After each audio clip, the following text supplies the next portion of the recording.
Good morning mga kaagri. Ito may seedling tree tayo mga kaagri. Magpatubo tayo ng mga kaagri. Magpatubo tayo ng Fortuner F1. Ito gumamit na ako nito dati mga kaagri. Nasubukan ko na itong gamitin to.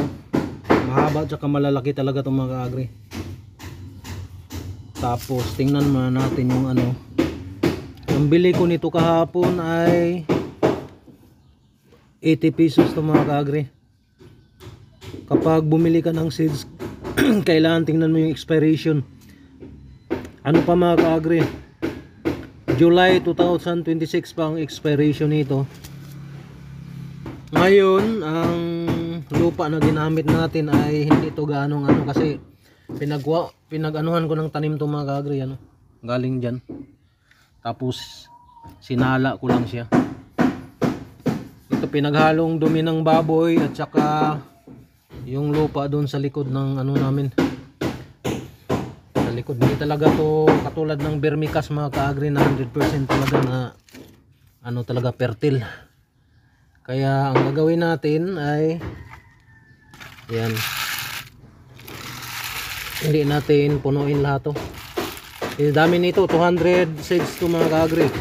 Ang pagtataniman natin ay lang yung sako. Kasi ang dami naming sako ng dito. Sako ng simento pa. Kunti lang natin ito. Mga 100 lang siguro. 100 hindi na natin anuhan.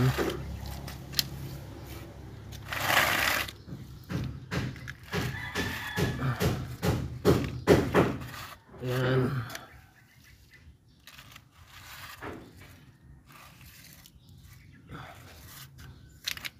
Ginamit ko na tong na to dati.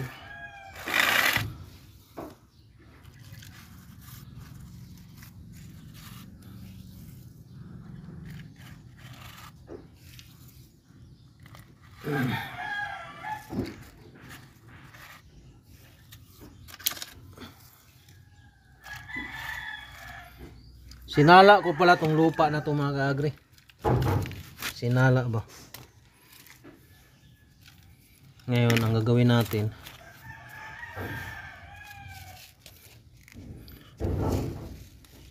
tagal pa naman expiration nito.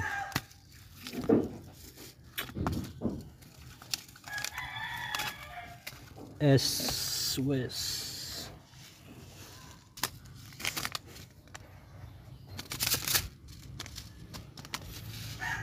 Malalaki mahaba tong talong na to Ngayon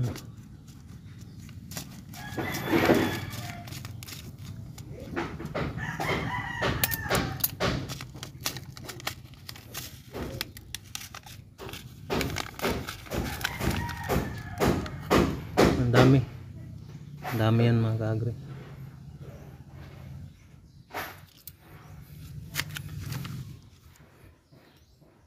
Ganyanin natin ng gunting. 1, 2, 3, 4, 5, 6, 6, 7, 8, 9, 10. Hindi lang natin ganong damihan mga kaagri. Ilan na yun?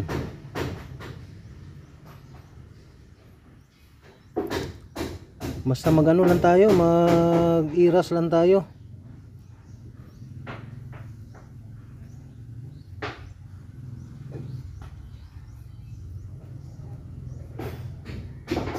Dati kasi nung 2020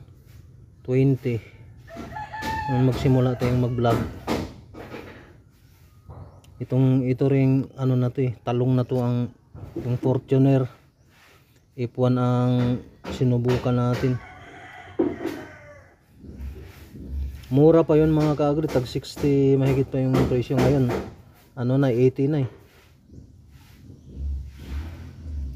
certified seeds, magandang klaseng seeds talaga itong mga kaagri. Dami na to.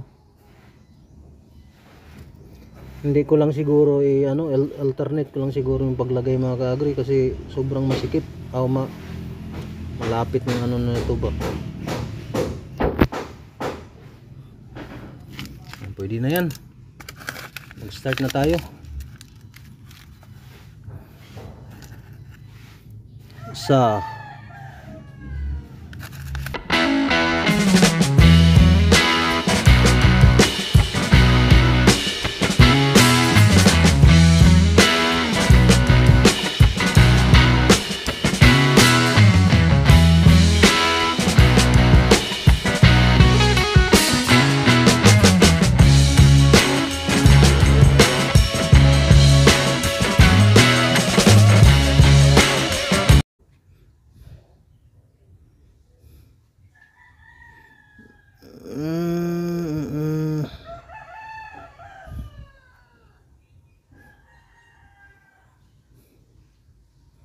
sana tutubo to.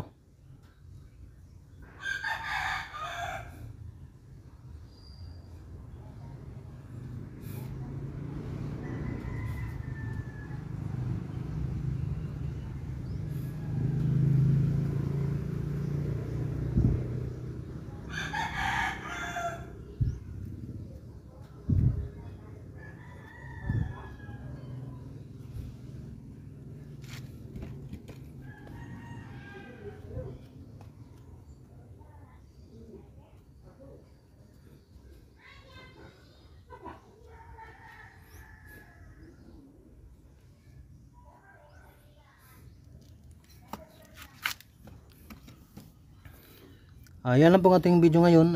Marami pong salamat sa inyong panonood at God bless mga ka-agro.